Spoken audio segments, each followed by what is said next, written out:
Prospect Avenue. Get info you require. Oh, we're gonna skate down to Prospect Avenue, your hockey news supplier.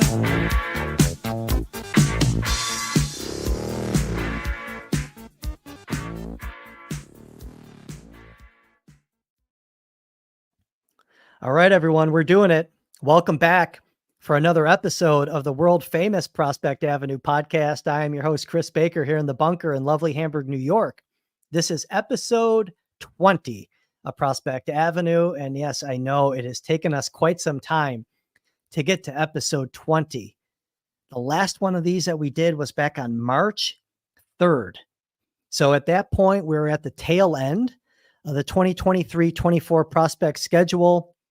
And at that point, most of my podcasting energy was focused on the Baker Fairburn Hockey Show that I do every week with the Athletics' Matthew Fairburn talking Sabres at the NHL level. And there was just so much going on at that point. It was another disappointing season for the Sabres, and we just got away from the Prospect podcast at that point. But it's a new season, and we're back. We're energized. The Prospects Challenge is coming up next week down at Lecom Harbor Center with the Sabres having 3 games. I'll be down there at the arena for all 3. I'll actually be on the call doing color with Andrew Mossbrooks from the Rochester American staff on that Monday game against Pittsburgh. But it's a new season. The action's been hot and heavy the past few weeks with the Prospects developing both here in North America as well as abroad. And we're going to do our best to get caught up today. And we're just going to jump right in on what's been happening. We'll start in Europe and Russia. And really, we'll start in Russia with Prokhor Poltapov, because as you know from past episodes of Prospect Avenue, or if you follow me anywhere on social media, you know this is a prospect that I really like as a just hardworking, energetic forward. He's 21 years old now. He's in the 3rd and final year of his KHL contract with CSKA Moscow, and he's had a really good start to his season. Played 5 preseason games, had 2 goals and 2 assists in those games. But, you know, he came into camp and there was stiff competition with CSKA this year. Lots of changeover on their roster. They brought in 6 new skaters from North America. Most of those were forwards. He came away from his training camp well-positioned to work his way into a larger role. So he's starting off again as a 4th liner this year. And he came out in CSKA's KHL season opener and was just absolute dynamite. Far and away CSKA's best forward in the game. It was a 4-2 loss to Spartak Moscow. But he recorded a goal while shorthanded. He had 9 shots on goal in his first 11 minutes of action. And what's really great about that is that 7 of those 9 were from the house. And of those, I think it was 5 were right from the hot area in the kitchen, right in the slot area, right at the edge of the crease. And he's just been dynamite all preseason, but really in his opener, like I said, far and away their best player. He ended up just with a little over 15 minutes time on ice in that game, but total difference maker. He was attacking the net with regularity all game, just keeping his feet moving, was working really good on the boards and down low, winning pucks.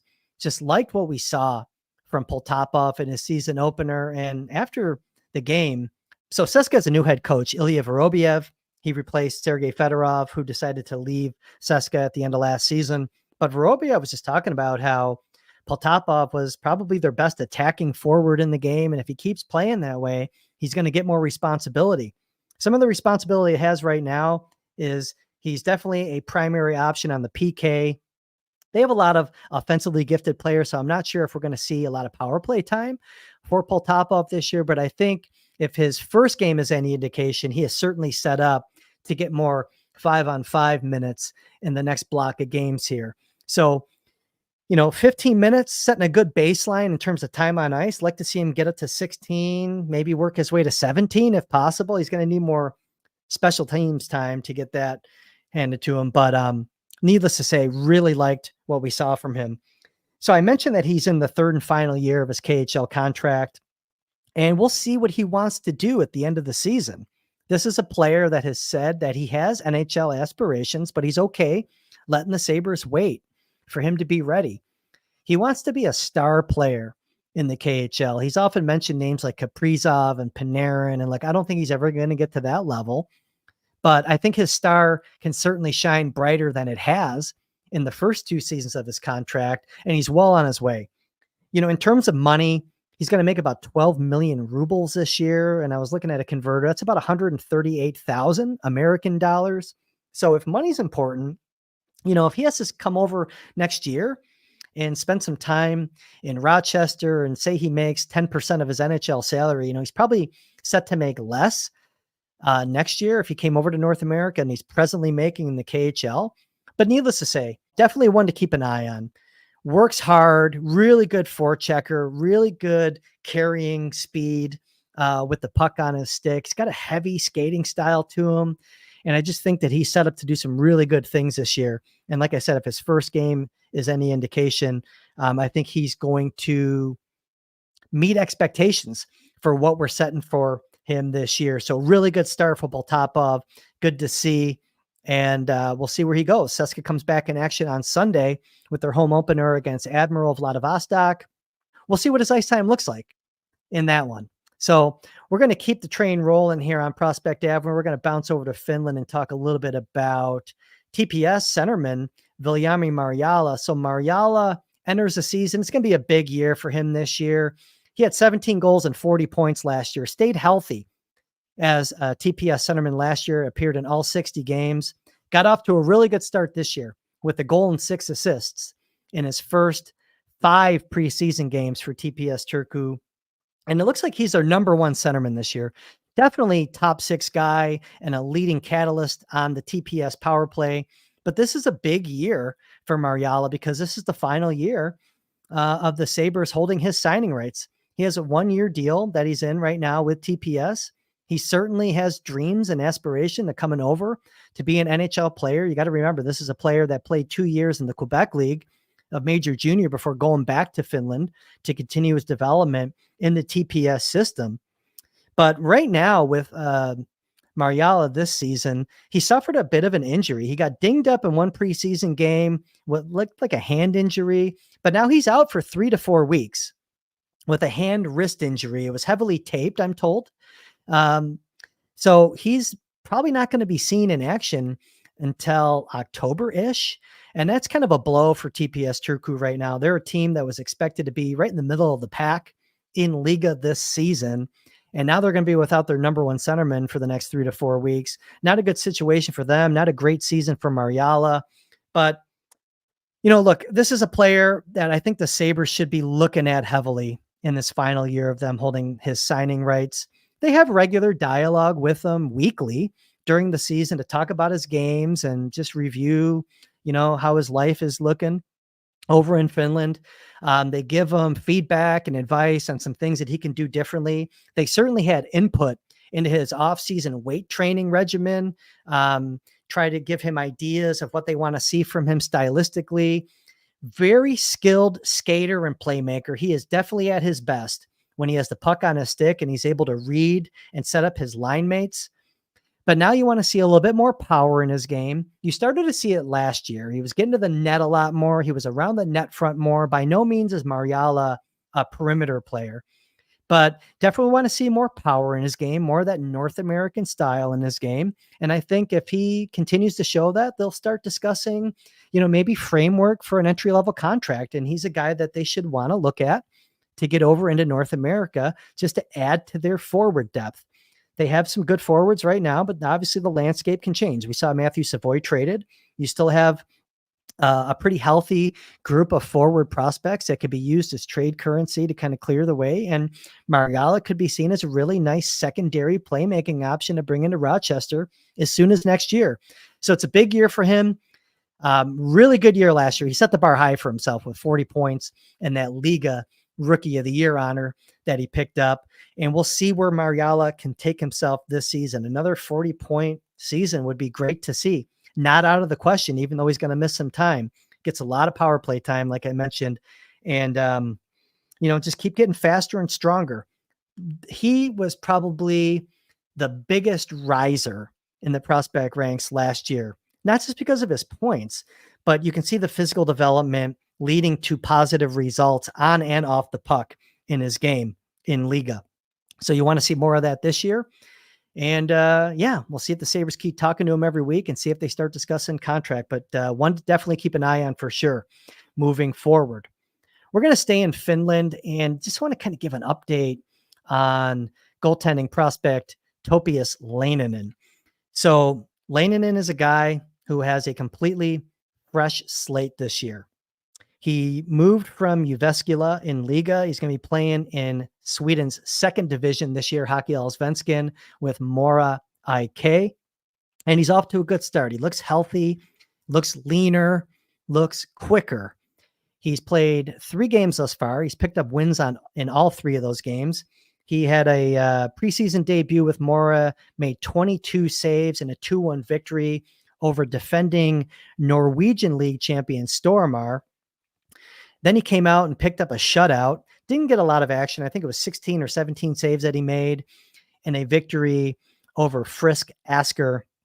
And then just a few days ago, came back and picked up, he allowed 2 goals in a big win that Mora had over fellow Allsvenskan club Östersund.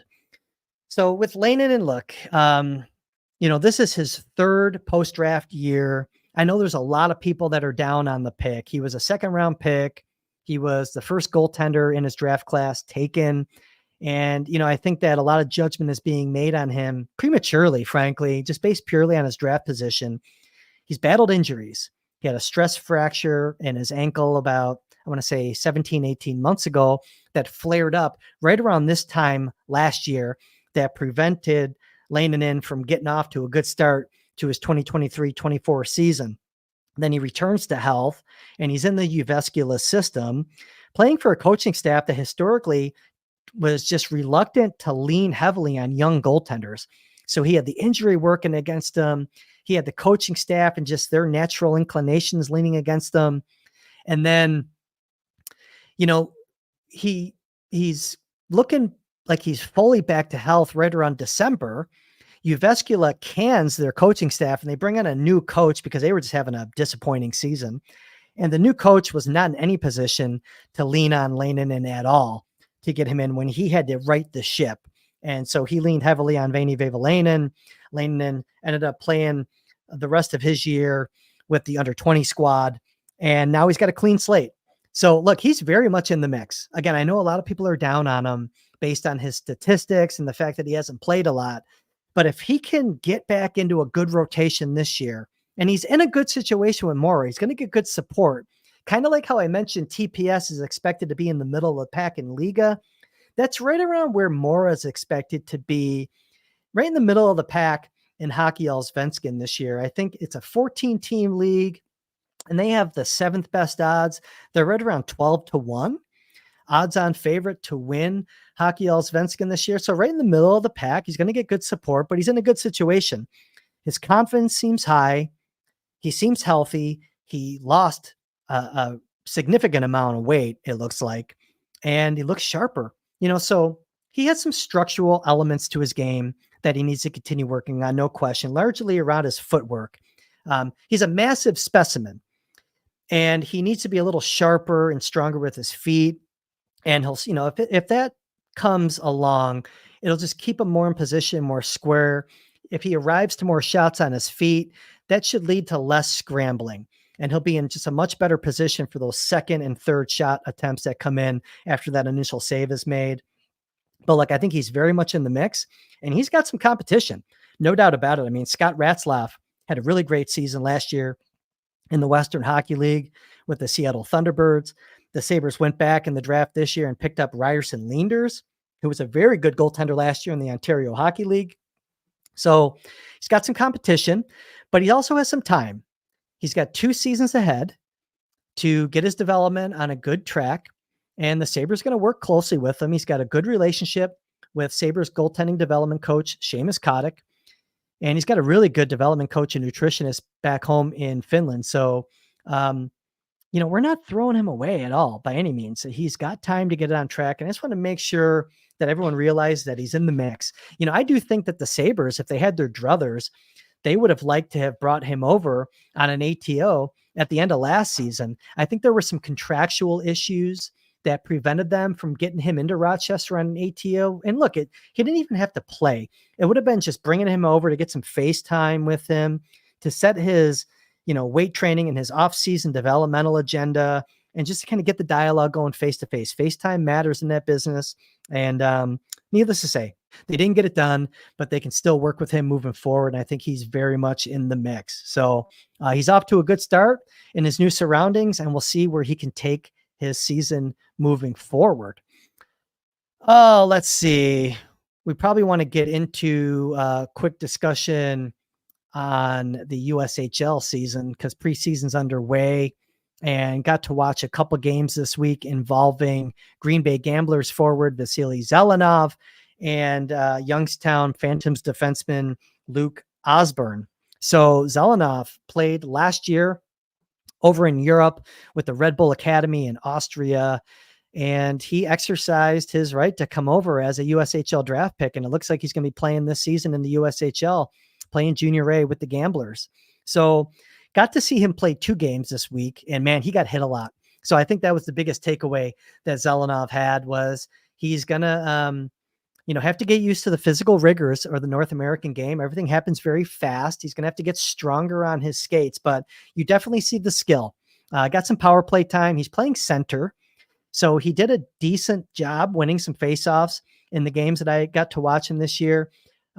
Really looked good handling the puck, made some nice passes, showed some soft hands, accepting some difficult passes as well. And he got to the net. He was right around the net. He was working the net front on the power play. I liked how he functioned as a centerman, seems to know how to play that position in the defensive zone, was really good supporting his defenseman low in front of the net, helping on the breakouts, coming deep into the zone as well. So I just think with more familiarity with his line mates, more familiarity just with the North American sized rink, he could play a featured role this year with the Gamblers. So it was nice to see, a pleasant surprise. So I wasn't sure if Zelenov was actually going to pull the trigger and come over to North America this year, but it looks like he has elected to do so. That was good to see. On the other side, in those games, Luke Osborne played 2 games on the Youngstown blue line, and he looked really good. Now, these were split squad games, so he wasn't playing against, the full roster that Green Bay had to offer. But man, Osborne looked comfortable just controlling the game's tempo from the back end. He was really good jumping into the play, really confident, carrying the puck, finding some space to release shots on goal. Excellent power play quarterback as well, getting shots through, really working the center point. I just like what we saw from Luke Osborne. Looks like the Wisconsin Badgers have themselves a really nice one there with his commitment. Probably next season. I think that he was originally planning on going to Madison in 2 years, but I could see him having a really good year in the USHL this year and moving into the Big Ten next season. But skating great. His passing, really like the way this kid passed the puck. Sharp, fast, decisive. Everything was very crisp. He looked like he was in midseason form this early on. Very encouraging signs from Luke Osborne, and we'll see what he can do this year. But yeah, he had a pretty aggressive cross check on a player. He came back, he retreated into the defensive zone, and a player beat him to the puck, kind of stole the puck from the Phantoms goaltender, and Osborne was right there to dump him hard on the boards and earn himself a 2-minute cross-checking penalty. And he was one of the players that was bodying up on Zelenov. He and Zelenov crossed paths on their way back to the bench after a shift, and he gave him a pretty aggressive shove. So showing some edge as well as the mobility and the offensive wherewithal. So a really nice start to the preseason from Youngstown defenseman Luke Osborne. All right, a couple other guys I want to talk about here as we start getting into, what the Sabres prospects might look like regarding this year's World Junior Championship. So I'd mentioned that the World Junior Summer Showcase took place in late July and early August. Sabres had 3 prospects there. Brodie Ziemer up front in the forward ranks, along with 2 defensemen, Adam Kleber and Gavin McCarthy. And I really think that Ziemer especially really gained an inside track for a World Junior spot with an excellent performance. He had 3 goals. He capped the week with the shootout winner and a really exciting 5-4 shootout victory that USA had over Team Canada. But look, Ziemer was a riser in this camp, no doubt about it. Started the week on the 4th line, and before you know it, he was up playing top 6 minutes with some centermen like Oliver Moore. Saw some time with James Hagens, who's probably going to be the top overall pick in the 2025 draft. But love the way this kid uses his body to win battles in the corner. Loves the way that he takes the puck to the net with authority. He's got some nice finishing hands around the net. Just a lead by example type of player. You know, he was lauded for his leadership coming into his draft year. And you really saw at the World Junior Summer Showcase why the Sabres were eager to get him with that 3rd round pick in the 2024 NHL draft. So this is a player, if he has a really good start to his freshman season in the University of Minnesota, and I see no reason why he can't get off to a good start. He seems to be in pretty good position to get himself a role with Team USA at the World Juniors this year in Ottawa. On the blue line, I think Adam Kleber, big 6'5" right-hander. He's going to be a freshman this year at Minnesota Duluth. I think he did a good job as well, and probably has himself positioned at the very least for a bottom pair role with Team USA this year. Not sure about McCarthy. McCarthy didn't play poorly, showed his physicality, showed his real sturdy defensive game. I just think there's a lot of bodies for him to cut through. You know, if we come into the season and think of him probably on the bubble for maybe like a 7th defenseman role, that's probably a proper place to place him right now coming into the season. He could no doubt get off to a good start in BU and work his way in to a World Junior role. But I think he might be more, I don't want to say on the outside looking in, but maybe on the cusp of that 7th spot, whereas Kleber and Ziemer, I think, are just better positioned right now for a role on the team. But the Sabres should be represented fairly well this year. There's a few returnees for the World Juniors in terms of Canada's goaltender, Scott Ratzlaff. He looks to be the clear-cut favorite to be the number 1 goaltender for Canada this year. Anton Wahlberg is eligible to go back and play a first-line role for Team Sweden. Kansa Helenius, I think, is also probably a guy that the Sabres could cut loose along with Wahlberg and let them leave the Amerks for a couple weeks and go represent their country at the World Juniors. And Norwin Panaka. Norwin Panaka is a guy also. I think he's a odds-on favorite to be another returnee to go back and play for Germany at the World Juniors as well. So Sabres look like they could have as many as 6 prospects this year at the World Junior Championship. Of course, Zach Benson is eligible, by the way, still to play for Canada, but I think that ship has long sailed for him to be at the World Junior Championship. But we'll see what shakes out. I think the bigger ones to keep an eye on are going to be Wahlberg and Helenius, and what the Sabres want to do with those 2 prospects that are expected to be playing some pretty big roles in the AHL this year. But Ratzlaff, Panaka, Ziemer, Kleber, definitely 4 for sure to circle for action come Boxing Day and into that first week of January at the World Juniors. I want to finish off this week just talking about some news and notes, just tying up some loose ends. The Sabres have a few prospects that are going to be changing teams this year, and we'll just do a quick recap on that movement. Norwin Panaka, who I just mentioned, is one of those. Chicoutimi in the queue, they cut him loose after his first season of North American hockey. I think they saw some opportunity elsewhere on how to use their coveted import spots. So Panaka went back into the CHL import draft, and he was picked up by the Prince Albert Raiders of the Western Hockey League. So he's going to move west and stay in the CHL this year and, you know, probably play a middle pair role at a minimum. They're going to lean on him pretty heavily, though. He should see some power play time as well for the Raiders this year. So Panaka moves from Chicoutimi to Prince Albert. In the NCAA ranks, now, if you go back a year ago, we saw a transfer work successfully with Matteo Costantini moving from the University of North Dakota to Western Michigan. And maybe we see the same this year because we see another transfer with Steven Sardarian. So Sardarian played his first 2 seasons of collegiate hockey in Hockey East with the University of North Dakota. As a sophomore last year, he picked up 7 goals and 7 assists.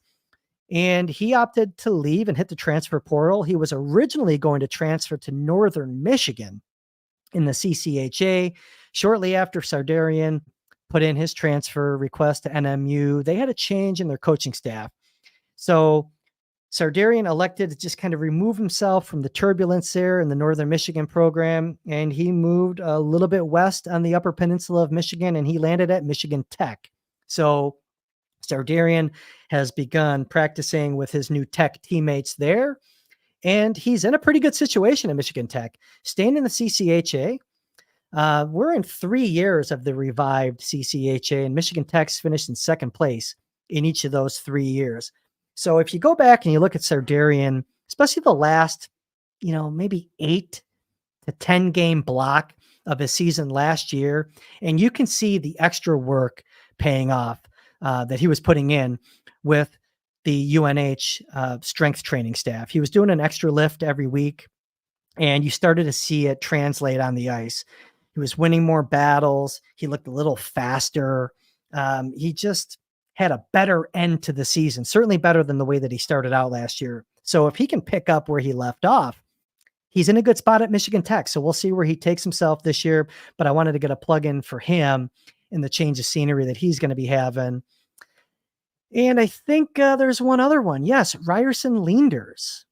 We saw Leenders. So shortly after being selected by the Sabres and coming to development camp, he goes into his big season for him in Ontario League, and he's changing uniforms. So he goes from the Brampton Steelheads to the Brantford Bulldogs. So he moves a little bit closer to Buffalo, a little closer for Seamus to get to work on together during the week. But yeah, so Leenders is going to be the undisputed number 1 goaltender this year for the Brantford Bulldogs. And I always mix up Brantford and Brampton. It's an easy one to mix up. But yeah, he's the second goalie to have a change of scenery, along with Topias Leinonen, of course, moving from Jyväskylä to Mora IK. That's it. I think that's all we want to do this week. I kept it short of 30 minutes, talked a lot. Rusty, got to knock the rust off. So thanks for settling in with me here. Oh, and by the way, I didn't mention this at the top, and I should have. SabresProspects.com. It is back. The site has been resurrected. When I went to The Athletic in 2018, I was already kind of slowing down on the website, but that was kind of the line in the sand where I just stopped updating the website full time. But we're back. The SabresProspects.com website is fully up and running if you want to go check it out. Stats page is there, depth chart. Some of the stories that we just covered here are covered more in depth on the website as well. But we're going to continue to kind of tweak it, dress up the site, but the shell of what it's going to be moving forward is in place. And I'd appreciate you patronizing that website, just as I appreciate you patronizing this podcast every week, as well as the Baker Fairburn Hockey Show. So again, on your way out, if you could please like this video and subscribe to the channel, it's greatly appreciated. I'm Kris Baker. We'll see you again here on Prospect Avenue next time.